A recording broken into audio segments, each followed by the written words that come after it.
Hello, welcome back. If you were able to watch to the end of the Isaac lecture, well done. And now we've provided the link between Abraham to Jacob. Now, I've got to tell you, um, Jacob is what I don't even know how to say this exactly right. The story of Jacob is one of my favorite stories in all of the Bible. I love this story. It's filled with just intrigue and horrific activities and deep moments of deep humanity and of just there's something even mystically going on here. Well, not even certainly something. It's just a good story. It's just a good story. It's the kind of story, where even regardless of it being a sacred text, whether it's just good stories that come out of the Epic of Gilgamesh or the good stories that come out of Homer or Virgil, it's just a good story. And it's always had a special place for me in the biblical canon. And partly it's because of this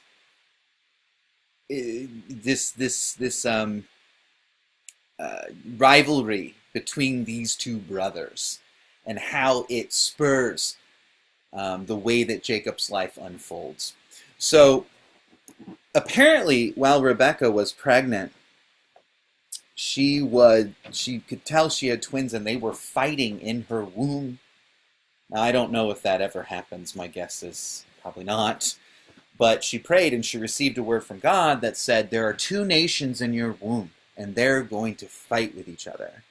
And so when it came time to bear, the first child came out, and he was named Esau, which means hairy. Now they were twins, so it was boom boom, I'm assuming. But he came out first, and so technically is the firstborn, and therefore gets the birthright. And he grows up to be a hunter. He's a man of the field. He would shop at Cabela's or Bass Pro Shop, and I don't know, could he did things that were very, very hunter-esque. And Isaac loves him. He's favored by Isaac. He's Isaac's favorite son of the two. The other one, of course, is Yaakov, Jacob. Incidentally, Jacob is where we get the name James. And the word Yaakov actually means he grasps at the heel. And partly he's named that because when he came out of the birth canal, he was holding on to Esau's heel. Now, of course, in the Bible, all things are symbols. They indicate deeper meanings. And so so it's no accident by the mythological narration of the Bible that Jacob is grasping at the heel, because that was also a idiom for being a liar or a trickster or deceiver, being a con artist. I mean, so this is really interesting to me, because when Isaac and Rebecca have company over for dinner, they say, I suppose, and we'd like you to meet our two sons, Harry and Liar. Just bizarre. But it's true that, well, I'm assuming it's true that Esau is hairy, and it is true that Jacob he's a con artist. He's not, honesty is not one of his strong points, and this will come back to haunt him later on. But Rebecca loves him. Rebecca favors him. Her favorite is Jacob. Now, there's this very important moment between the two of them where Esau has been out in the field for however long. I'm assuming, he goes out hunting. Maybe he goes out and camps there and stuff. It's my guess. I don't really know much about hunting in like real life. I know like I've done like backpacking and stuff, and like I've done like hiking and outdoor stuff like that and camping, but I don't know anything about hunting. Certainly don't know much about it in the ancient world. But one time Esau came back, and I guess he came back um, without having made any uh, kills, and so he's famished. In fact, he says later he's about to die. And so he says when he gets back, he sees that Jacob's cooking this kind of red lentil stew. And he says, "Give me that red." That's what it says in the Hebrew. So I find that interesting too. I guess it could be just normal way of talking Hebrew. It could be that Esau lacks some basic tact and eloquence. But give me that red. And it's, of course, again, symbolic because the word for red in Hebrew is Edom. And Esau is considered to be the ancestor and the patriarch and progenitor of the Edomites, who will show up again and again throughout the biblical story. Jacob is cunning, of course, remember. So this is Jacob's a con artist, and so, he sees the moment, and he seizes the moment. Esau is famished, about to die, and so Esau sees this, and he grabs, metaphorically speaking, Jacob sees this, and he grabs, metaphorically speaking, Esau by the heel, and he says, "Sure, I'll give you some of the stew, because you're seriously famished right now, if you give me your birthright." Now, this is, of course, something hard for us to understand because, it's kind of like in that movie, "Oh Brother, Where Art Thou?" If you haven't seen that movie, that just shot to the top of your to-do list because it's frickin' amazing. But there is this moment where it's a play on the old old blues legend about Robert Johnson, and there's an actor in there, or a character in that story named Tommy Johnson, who does indeed sell his soul to the devil to play the guitar well. And when he tells this kind of roving band of goofballs that he had done this, one of them says, "Oh no, Tommy, your immortal soul." And Tommy says, "Well, wasn't using it." I think that's funny. And I guess that's what Esau's thinking. But in the ancient world, like, something happened. You don't just say, "Okay, sure, birthright, just give me that food, give me that food, give me that food." And so the story, whether we see it or not, is it belies a deeply imprudent act on Esau's part. There is no excuse for such an action. On the other hand, there's no excuse for stealing basically someone's birthright by taking their duress and turning it to your gain. So they're both in the wrong here by the story, but it's going to have consequences in the story. So Isaac, he loves Jacob, and Rebekah loved. Isaac loves Esau and Rebekah loved Jacob. Now we need to understand how the Hebrew language of love in this word, I can't recall the word right now. Don't believe it's chesed, because that would be more covenantal love. It's a familial kind of love, though. So it's not talking. I mean, it does imply in this story, especially, that Isaac just likes Esau more and Rebekah likes Jacob more. But it's also about favoring. And so Isaac wants Esau to have his birthright and blessing as the firstborn. Rebekah does not want that. And so Isaac, he's getting ready he knows he's about to die. He's blind. And he calls Esau forth to him. And he says, "Esau, I'm about to die, so I want you to go out in the field, get you some game." Esau got game, and bring it back, and prepare it for me in that tasty way that I like, and then I'll eat it, and then I will give you my blessing. And so Esau says, "You betcha, right away, going out to get some game." And in the meantime, Rebekah goes to Jacob and says, Jacob, listen. Isaac's about to give out his blessing, and I don't want Esau to have it. I want you to have it. So here's what we're going to do. I am going to kill a sheep. I'm going to prepare it the way that Isaac likes. I'm going to take the sheep wool and I'm going to put it around your hands and your neck so that you will appear hairy and smell like the open countryside. And you're going to go in there and you're going to get Esau's blessing. And that's precisely what Jacob does. He goes in, Isaac says, you don't sound like Esau, you sound like Jacob. And come here, let me feel you. And Isaac feels him and says, yep, you're hairy, you smell like the open country field, now let me eat. So he eats and he drinks a bunch of wine and he blesses Jacob and he gives him the blessing of the firstborn son. Now, this is important because what comes with the blessing of the firstborn son? The covenantal blessing of God. And this is interesting to me because while there are some who would, and quite understandably say like, yeah, but it's God's blessing. Just because Isaac said some words on his deathbed doesn't change that.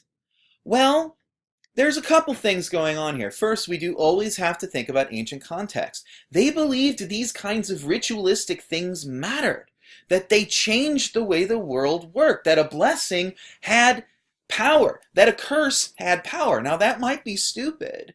Well, maybe we shouldn't call it stupid, but that might be foolish, or that's much a better word. It might be wrong. It might be not accurate. It might not be scientific, but it's how they thought. But secondly, as we've seen from the very beginning, all the way back to Adam and Eve, God gives us a share in how we manage creation, which means how we manage ourselves. And so when Isaac makes this blessing, God, for some reason, honors it. And Jacob becomes the child of promise. And so, of course, Esau gets back and he does the thing. He makes the food and gives it to Isaac, and Isaac says, Esau, nope. I've been deceived. He got your blessing. And Esau starts crying. And then, according to Rebekah, he consoles himself with the thought of killing Jacob after Isaac is dead. So Rebekah says, you got to go. And so he has Jacob flee back to Ur, of course, because that's where Rebekah's from.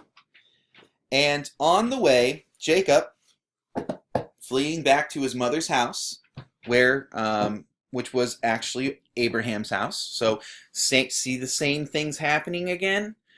Jacob is not, now it's not like Isaac who doesn't leave the land, but we've got somebody going back to that household. That bloodline, as we're going to see, because of course, as we'll find out, he's going to find his wives there. This is how this story and its connection to land is going. And so, as he's there, he's on his way there. He has a dream, what we call Jacob's ladder, and it's really more like a stairway. It's and the angels are coming down and descending. And basically, what this is saying is that God, Yahweh, is not just your average kind of God. It's not just a God among gods. This God is sending beings throughout the world to accomplish God's purposes. And so they're starting to understand that this is not just a God among other gods, but a God of special kind of power. And this is going to develop into monotheism later, and they understand that Yahweh is the only God. And so it's showing to Jacob what that means is God has power to send the angels to do his bidding and call them back to him. And therefore, what is being communicated when Jacob gets this covenantal promise that was given to Isaac and Abraham is that God has the providence to bring it forth. God has the power to make it happen. And that is what this ladder is about. And so, Jacob gets to his uncles, and he gets there. He's super excited because it's his uncle's, Laban, and he also is super excited because he sees Rachel. And he instantly falls in love. He loves Rachel. He loves her for the rest of his life. He really loved this woman. And so he makes a deal with Laban. He says, Laban, which is Rebecca's brother and Rachel's father. I know there's so many names and it's hard to keep track, but and there's some good charts online if you look up like Abraham's descendants or lineage, you can find this and it'll help you out. But he says, I want to marry your daughter Rachel. And Laban says, sure, that's okay, cool. What are you going to do in exchange for it? You got to give a dowry. You've got to do something for me if I'm going to give you one of my daughters. Jacob says, I will work for you for 7 years. And it says in the Bible, those 7 years were like as a day, like because of his love for Rachel. And so 7 years is over and it's time. And Laban's like, all right, deal's a deal. So they have a big wedding feast. And I'm assuming that Jacob got smashed out of his mind, just utterly trashed, because that night he goes into the tent to consummate the marriage with Rachel, and he wakes up the next morning, and it's not Rachel, it's Rachel's older sister, Leah, who Jacob does not like or care for. And there's been translations that say that Leah was homely and stuff. That's not necessarily what the Hebrew says. I don't think that that's important. I think that's superficial. Not saying Jacob couldn't be superficial, but I think all of us want Rachel to be so beautiful and Leah not. Although Leah actually is clearly in the story the more upright and pious of the two women. Rachel is a schemer. She's very much like Jacob. But that's beside the point. So he goes to Laban like, what the crap? What the crap, dude? And Laban says, well, it's not our custom to, so work for me another 7 years. And in a week, I'll let you marry Rachel. And Jacob says, sure, yes, fine. And so a week later, he marries Rachel. And he works for another 7 years, 14 years. And then he'll end up working another 6 years on top of that for Laban. So 20 years he labors for this man, keeping his flocks. And which was not a good job, by the way. Being a shepherd was considered to be one of the lowliest tasks that one could do, one of the lowliest jobs. And so, but in the meantime, he is married to both Leah and Rachel. Now, of course, this is a time when polygamy was not unheard of at all. In fact, it was fairly normative. And then also, concubinage as well was not unheard of. It was actually kind of normative, if you could afford such a thing. And which is sad that humans would be treated like property like this, but it happened. And there's no excuse for it, but that was the sad reality. And so Zilpah is given to Leah as a servant and thus becomes a concubine, and same with Bilhah. And from these 4 women, Jacob has 12 sons. And 2 of them come from Rachel, and 2 come from each Bilhah and Zilpah, and 6 come from Leah, which means that because the Bible thinks, if you are getting, as we've talked about with Sarah and with Isaac and so forth, if you are being blessed with children, that means God favors you. Now, this is not true. This is not really true. It is something ancient people believed. And children are a blessing of God, but if someone does not have children and wants children, it's not because God's mad at them or they're not in favor in God's eyes. That would be a stupid thing to think. I don't like to call ancient people stupid, but in this way, they just didn't understand God yet. And it's in God's fullness and God's love. But this is the way they thought. And so Leah actually, by the text, is far more the more blessed one. And she bears Judah. Judah is the son who actually gives rise to the name Jewish and the Judean and the Judeo-Christian tradition, the Judeo tradition. And where we get the word Jews, and also will be the ones who, from his line, the Messiah will come. Now, finally, though, Rachel does bear two sons, and it's Jacob and Benjamin, and not surprised, Yosef and Benjamin. And it's not surprising that, given that Jacob loves and favors Rachel so much, that he also loves and favors these two sons. But Jacob does grow up from this experience. The deceiver was deceived, and he learns through 20 years of labor how to maybe not be such a jerk and such a spoiled baby. And finally, and learns how to get what he desires, not through trickery, but through honest work. And thus God blesses him, gives him lots of, we know this story, God blesses him, lots of cattle and stuff like that. Now, this is where it gets really interesting, all right? So bear with me. Again, if you need to pause, pause. So Jacob says, time for me to go back home. And so he does. But he knows Esau's waiting for him. Esau is back home. And the last time they were in proximity, Esau was planning to end Jacob. So as he's moving, he's taking everything with him, his wives and servants and his children and his cattle and everything. And they're in this big cavalcade. They're doing a convoy. And he sends word along to Esau, and it's basically like, hey, here's some gifts. Please don't kill me. Read between the lines, that is. And he gets word back that Esau's coming, and he's coming with 400 men. Now, this is clearly threatening. This is clearly like, okay, he's coming with an army. That doesn't sound good. Jacob, and there's reasons to the story, but I won't necessarily, we don't have time to get into them, but Jacob can't go back either. And in a sense, he has to come home because that's the land of promise.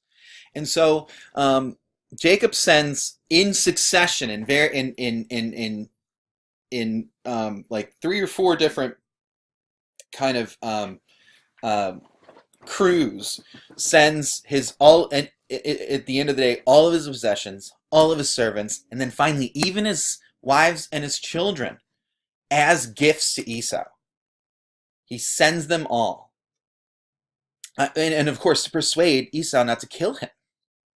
And so the night before he is to meet Esau, he's utterly alone. He has no one.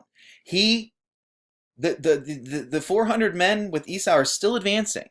He has given Esau everything he has to spare his life. Everything he's worked for. And the next day, he is going to meet his reckoning. And so all night that night, oh, this story, oh man, whoo, I love this story. That night, Jacob wrestles with a nameless man. All night they're wrestling. And finally, I don't know why, the man's like, well, wrestling time's over. Gotta go, sun's coming up. And Jacob says, no, I will not let you go until you bless me. So we see this line, this theme of blessing, right? And the man dislocates his hip, so that Jacob walks with a limp. And he says, what's your name? And Jacob says, Jacob. And he says, no, it's not. It's Yisrael. Now, again, remember, we talked about this Abram to Abraham. Name changes are extraordinarily important. But this name is of extraordinarily key importance because Yisrael is, of course, where we get the name Israel. And it literally means wrestles with God. this nameless man who will not give his own name, that comes later, dislocates Jacob's hip and then says, your name's not Jacob anymore. It's Yisrael. And so the man does bless Jacob, and then Jacob names the place Peniel, which means the face of God in Hebrew.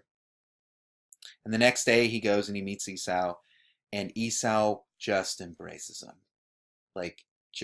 He even says, why are you giving me all these are your, this is yours. I have plenty. I don't want your family. No, I'm just so glad to see you. And Jacob says to Esau, oh man, the parallel, right? Jacob says to Esau, for truly seeing your face is like seeing the face of God. I mean, in the context of what he just went through the night before and everything that had been leading up to it, thinking he's going to die.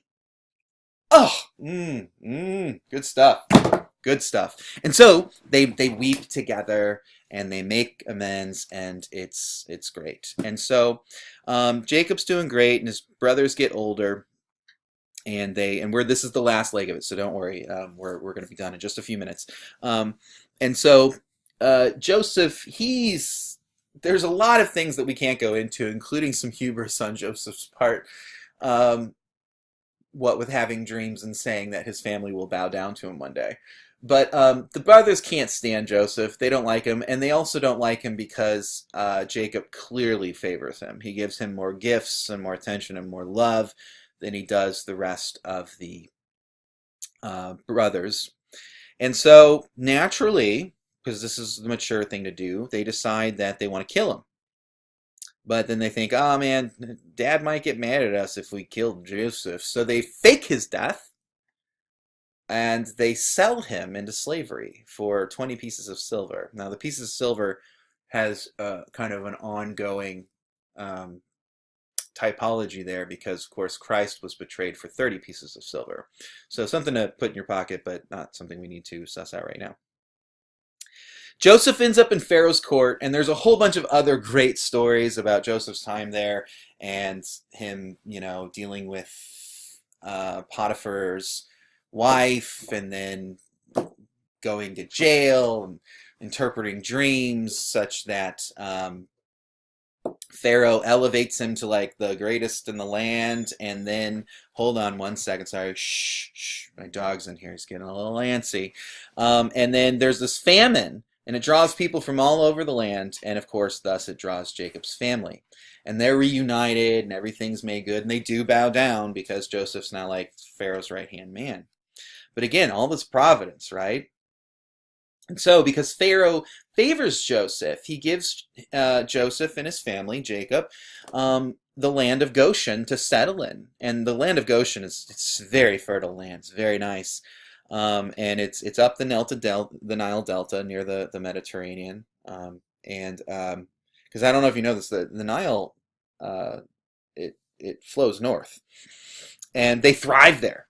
And they have a ton of children throughout the generations.